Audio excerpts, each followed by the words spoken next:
Hello friends, welcome to my channel Super Multibaggers. दोस्तों, एक bank जो अभी तक 2,000 रुपये के आसपास चल रहा था और बहुत ही बढ़िया रन उस स्टॉक ने दिखाया था, पिछले कुछ दिनों के अंदर काफ़ी गिर चुका है। अब इस स्टॉक का जो प्राइस है 500 रुपये के आसपास आज की डेट में आपको दिखाई दे रहा है। ये जो स्टॉक है, देखिए, इससे भी नीचे गया था और काफ़ी नीचे जाके स्टॉक में एक रिकवरी आई है। जैसे आपने देखा, मार्च के बाद से कुछ बैंकिंग स्टॉक के अंदर रिकवरी आई है, उनमें से ये एक स्टॉक ऐसा है जिसने काफ़ी अच्छा रन दिखाया है। जो ट्रेडर्स हैं, जो कि डे ट्रेडिंग करते हैं या जो कुछ दिनों के लिए ट्रेडिंग करते हैं, उनका बहुत ही फेवरेट स्टॉक है ये। और इस स्टॉक में अभी हमने देखा कि ठीक ठाक रिटर्न इस स्टॉक ने कमा के दिया है। और अभी इस स्टॉक के अंदर कुछ ऐसी न्यूज़ आती दिखाई दे रही है जिसको देख के लगता है कि अभी काफ़ी इन्वेस्टर्स का जो इंटरेस्ट है वो इस स्टॉक के अंदर वापस से आया है। और उसी की वजह से ऐसा लग रहा है कि ये जो स्टॉक है, यहाँ से भी काफ़ी अच्छा रन ये स्टॉक दे सकता है। उसके पीछे कुछ वजह हैं, कुछ न्यूज़ हैं जिसके बारे में हम लोग आज बात करने वाले हैं। अभी एक न्यूज़ आज आती दिखाई दी है जिसके बारे में बेसिकली बात की जाएगी, लेकिन इसके अलावा इस कंपनी के जो पुराने नंबर्स हैं वो भी थोड़े देखे जाएंगे और उनको कंपेयर किया जाएगा आज की डेट में क्या सिचुएशन है इस कंपनी के अंदर।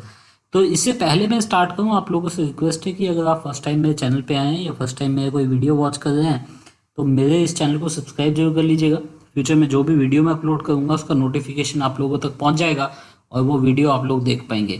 तो चलिए स्टार्ट करते हैं। ये जो बैंक है इसका नाम है इंडसइंड बैंक। इंडसइंड बैंक में अगर आप देखोगे 552 रुपये के आसपास ये स्टॉक आज की डेट में चल रहा है। अगर आप 52 वीक हाई देखेंगे इस स्टॉक का तो करीब 1600 रुपये के आसपास है।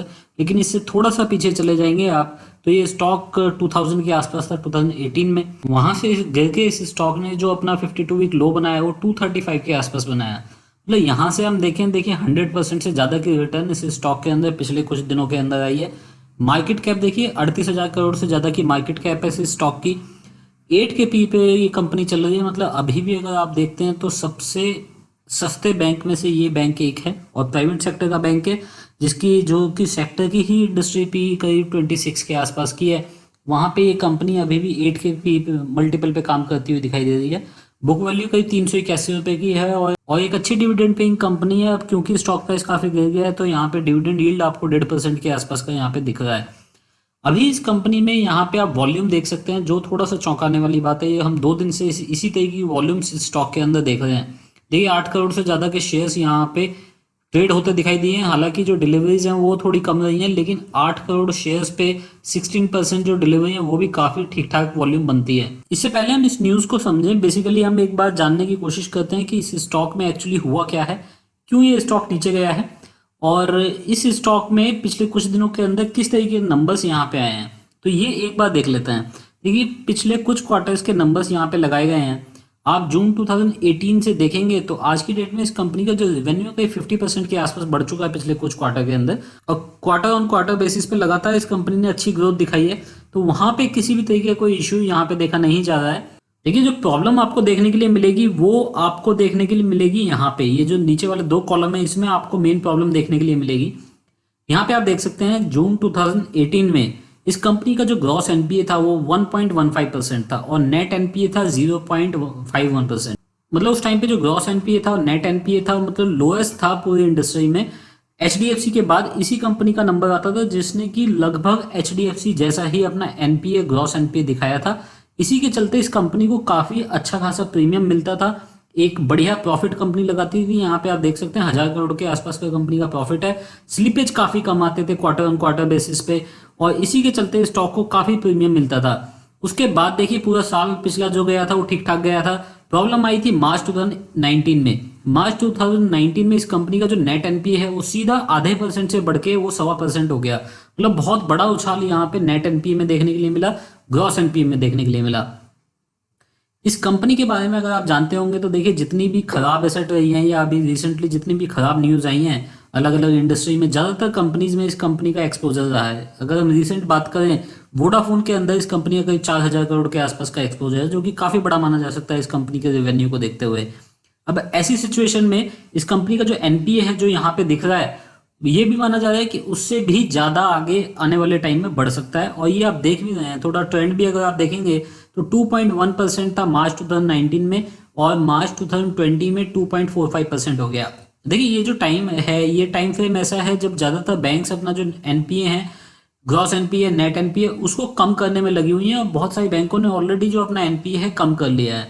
यहाँ तक कि हमने देखा कि जो गवर्नमेंट बैंक है जैसे एसबीआई, वहां पे भी जो एनपीए वैल्यू है वो कम होती दिखाई दी है। ऐसे में इस कंपनी की ग्रॉस एनपीए और नेट एनपीए बढ़ता दिखाई दिया है, जिसकी वजह से स्टॉक करीब 85% तक यहाँ पे टूटता हुआ हमें दिखाई दिया। इसके अलावा भी कुछ एसेट ऐसी हैं इसकी माइक्रो फाइनेंस में, या फिर अगर हम देखें कुछ मैन्युफैक्चरिंग कंपनीज को इसने लोन दिए हैं, स्पेशली अगर पावर सेक्टर में देखें, वहाँ पे कुछ पावर सेक्टर की कंपनीज को इसने लोन दिए हुए हैं जो कि एक लॉस मेकिंग बिजनेस है। वहाँ पे इस कंपनी के जो एनपीए हैं उनमें काफ़ी कंसर्न है, वहाँ पे इनको स्लिपेज हमेशा देखने के लिए मिलती है। कुछ पेपर मैन्युफैक्चरिंग कंपनीज को इन्होंने लोन दिया हुआ है जहाँ पे प्रॉब्लम आती है। तो ये बेसिकली वो बड़ा रीज़न है जिसकी वजह से इस कंपनी का जो स्टॉक प्राइस है वो इतना गिर चुका है, 2000 से लेकर 200 रुपये तक आया, 235 रुपये तक। और अभी आप देख रहे हैं कि थोड़ा सा बढ़ के ये करीब 550 के आसपास आज की डेट में ट्रेड कर रहा है। इस कंपनी का नेट प्रॉफिट अगर आप देखते हैं तो उसमें बहुत ज़्यादा गिरावट नहीं आई है, लास्ट ईयर के कंपैरिजन में नेट प्रॉफिट इस कंपनी का बढ़ता हुआ दिखाई दिया है। लेकिन इस कंपनी की असेट क्वालिटी खराब होती दिखाई दी है। नेट एनपीए भी अगर हम देखें, इस क्वार्टर का जो नेट प्रॉफिट आया है वो लास्ट ईयर के सेम क्वार्टर से के नेट प्रॉफिट से काफ़ी कम है। लेकिन वो कोई एक कंसिडरेशन नहीं रहा है इस कंपनी के स्टॉक प्राइस के लिए, क्योंकि इस कंपनी का जो स्टॉक प्राइस है उसके लिए मेन कंसर्न रहा है इसका जो एनपीए है, ग्रॉस एनपीए है, साथ ही बढ़ती चिंताएं जो बाकी कंपनीज को इसने लोन दिया हुआ है, जिसकी वजह से इस कंपनी में गिरावट देखने के लिए मिली है। अब देखते हैं इस कंपनी का शेयर होल्डिंग स्ट्रक्चर। यहाँ पे आप देख सकते हैं प्रमोटर शेयर होल्डिंग है। आज की डेट में जो प्रमोटर शेयर होल्डिंग है वो कहीं 14% के आसपास है। देखिए, आरबीआई की गाइडलाइंस है कि जो प्रमोटर ग्रुप है उसको 15% से कम शेयर होल्डिंग रखनी है अगर आपकी जो बैंक है वो 15 साल से पुरानी है। ऐसे में इस कंपनी ने उसको कंप्लाई करते हुए 15% से कम की शेयर होल्डिंग यहाँ पे बना के रखी है। उसमें काफ़ी सारा पार्ट ऐसा है जो कि प्लेज्ड है। यहाँ पे आप देख सकते हैं 26% जितना की प्रमोटर्स की शेयर होल्डिंग है उसका 26% का ये प्लेज्ड है। और सबसे बड़ी जो शेयर होल्डिंग इस कंपनी के अंदर है वो है यहाँ पे एफआईआईज की। यहाँ एफआईआईज की शेयर होल्डिंग अगर आप देखेंगे 53% के आसपास है। ये वाला टेबल अगर आप देखते हैं 53% के आसपास जो है, 53.6% ये एफआईआईज की होल्डिंग है। ऐसे में बहुत सारे बड़े इन्वेस्टर्स हैं इंडिया के बाहर से जो कि इस कंपनी के अंदर इंटरेस्टेड हैं, जो कि इस कंपनी के अंदर जिन्होंने पैसा लगाया हुआ है, जिनके पास की इक्विटी शेयर्स हैं। अब ऐसे में ही देखिए यूएस की कुछ कंपनीज हैं जो कि इस कंपनी के शेयर्स को लेकर बैठी हुई हैं और उनका मानना है कि स्टॉक में अच्छी रिकवरी देखने के लिए मिलेगी, चीज़ें ठीक होती दिखाई देंगी और जैसे ही प्रॉब्लम खत्म हो जाएगी स्टॉक में एक अच्छा उछाल आएगा। कोविड की वजह से देखिए ऐसा भी हुआ है कि यहाँ पे जो डर था वो बहुत ज़्यादा हो गया था, जिसकी वजह से स्टॉक 235 तक टूट चुका था। अगर डीआईएस की होल्डिंग देखें तो वो भी देखिए करीब 11.5-12% के आसपास डीआईएस की होल्डिंग है इस कंपनी के अंदर। उनको भी अच्छा मौका दिख रहा है इस कंपनी के अंदर, अच्छा चांस दिख रहा है। अगर हम 3 क्वार्टर की बात करें, जब स्टॉक प्राइस नीचे जा रहा है तो डीआईएस यहाँ पे अपनी होल्डिंग बढ़ा रहे हैं, तो मतलब उनको एक अच्छी अपॉर्चुनिटी इस स्टॉक के अंदर दिखाई दे रही है। अब चलते हैं उस न्यूज़ के ऊपर जो इस स्टॉक में अभी आती दिखाई दी है। देखिए, यूएस बेस्ड एक हेज फंड है जिसका नाम है रूट वन इन्वेस्टमेंट कंपनी। वो यहाँ पे हिंदुजा ग्रुप से बात कर रहे हैं। हिंदुजा ग्रुप बेसिकली इस कंपनी के प्रमोटर्स हैं जिनके पास करीब 14.34% की जो शेयर होल्डिंग है वो है।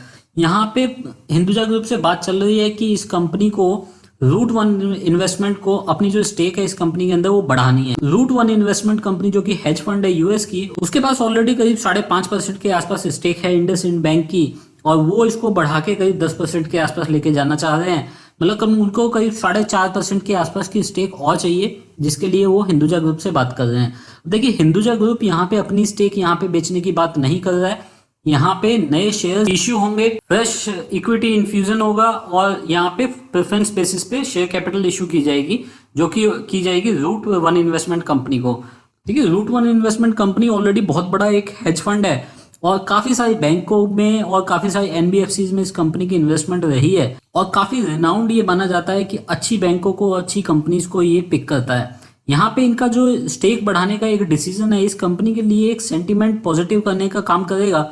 और दूसरी तरफ इस कंपनी के अगर प्रमोटर्स देखें हिंदुजा ग्रुप, तो वो खुद आरबीआई से बात करने में लगे हुए हैं। उनका मानना है कि उनकी जो स्टेक है 14.34%, इसको ये बढ़ा के 26% के आसपास करना चाह रहे हैं। मतलब इस कंपनी के अंदर वो और शेयर्स खरीदना चाह रहे हैं, या तो ओपन मार्केट से या फिर प्रेफरेंस बेसिस पे शेयर्स खरीदना चाह रहे हैं। इनको आरबीआई से अप्रूवल मिल नहीं रहा है, काफ़ी टाइम से ही कोशिश कर रहे हैं। जब से कोटक महिंद्रा को यहाँ पे अप्रूवल मिलता दिखाई दिया तब से ये कंपनी कोशिश कर रही है कि कुछ ना कुछ करके अपनी जो स्टेक है इस कंपनी के अंदर बढ़ाई जाए, लेकिन आरबीआई ने इनको अप्रूवल नहीं दिया है और ये अभी भी कोशिश कर रहे हैं कि आरबीआई से अप्रूवल मिल जाए और ये स्टेक अपनी 26% बढ़ा ले।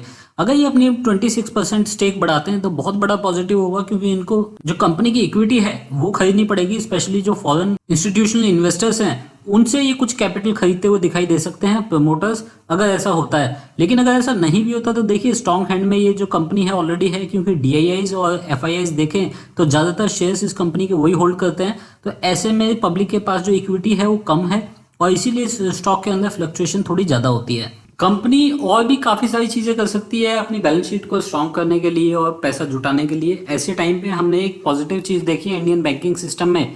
देखिए जब से ये सिचुएशन स्टार्ट हुई है तब से सारी बैंक कोशिश कर रही है कि कुछ इक्विटी से या फिर कुछ दूसरी तरीके से पैसा यहाँ पे जुटाया जाए, कुछ लिक्विडिटी अपने पास बना के रखी जाए, हो सकता है फ्यूचर में इसकी ज़रूरत पड़े। और इसी के चलते बहुत सारी बैंकों ने देखिए यहाँ पे पैसा उठाया है, बाहर से उठाया है, इंडिया के बाहर से भी उठाया है, कुछ बॉन्ड इशू किए गए हैं। साथ ही इंडिया के अंदर भी कुछ कंपनीज ने इक्विटी सेल की है, कुछ कंपनी ने अपनी जो प्रमोटर्स की शेयर होल्डिंग है उसको कट किया है। इस तरीके से बेसिकली पैसा जुटाया गया है इंडिया में। ऐसे में यहाँ पे इस बैंक से भी उम्मीद है कि और भी काफ़ी सारी चीज़ें बैंक लेके आ सकती है पैसा जुटाने के लिए।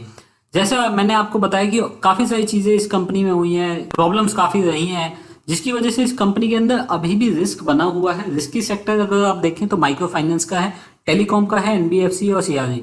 टेलीकॉम स्पेशली मेन माना जाएगा क्योंकि एक ही लोन ऐसा है जो कि 4,000 करोड़ के आसपास का है, जो कि वोडाफोन के लिए है। प्रोविजन काफ़ी हाई है और कंपनी का मानना है कि कोविड की वजह से प्रोविजन और बढ़ाने पड़ सकते हैं। तो कुछ ऐसी चीज़ें हैं जो कि रिस्की लग रही हैं, लेकिन अगर एनपीए को हटा दिया जाए तो किसी भी तरह की कोई प्रॉब्लम इस स्टॉक के अंदर नहीं है। और इतना बड़ा फॉल, मतलब 85% का फॉल जो स्टॉक ने देखा उसमें ज़्यादातर तो ये कवर कर चुका है, लेकिन उसके बाद भी स्टॉक अभी 70% नीचे है अपने ऑल टाइम हाई से। इन्फॉर्मेशन के लिए बेसिकली ये वीडियो बनाया गया है। मैं आपसे ये नहीं कह रहा कि आप स्टॉक के अंदर जंप कर जाएं। ये स्टॉक आपको रडार पे रखना है। देखिए जैसे जैसे न्यूज़ आएंगी इस स्टॉक के लिए पॉजिटिव चीज़ें निकल के आती रहेंगी, और अगर कुछ खराब न्यूज़ आई तो एकदम से स्टॉक के लिए सारी चीज़ें गलत भी हो सकती हैं। तो सारी चीज़ें देख के ही आपको मार्केट में पैसा लगाना चाहिए और इस स्टॉक को आप अपने रडार पे रखिए, कभी भी आपको ये अच्छी अपॉर्चुनिटी दे सकता है। दोस्तों अगर आपको ये इन्फॉर्मेशन, ये वीडियो अच्छा लगा हो तो आप इस वीडियो को लाइक जरूर कर दीजिएगा, और अगर आप फर्स्ट टाइम मेरे चैनल पे आए तो मेरे चैनल को सब्सक्राइब कर लीजिए। फ्यूचर में जो भी वीडियो मैं अपलोड करूँगा उसका नोटिफिकेशन आप लोगों तक पहुँच जाएगा, वो वीडियो आप लोग देख पाएंगे। अभी के लिए इतना ही। Thank you very much, take care and bye bye.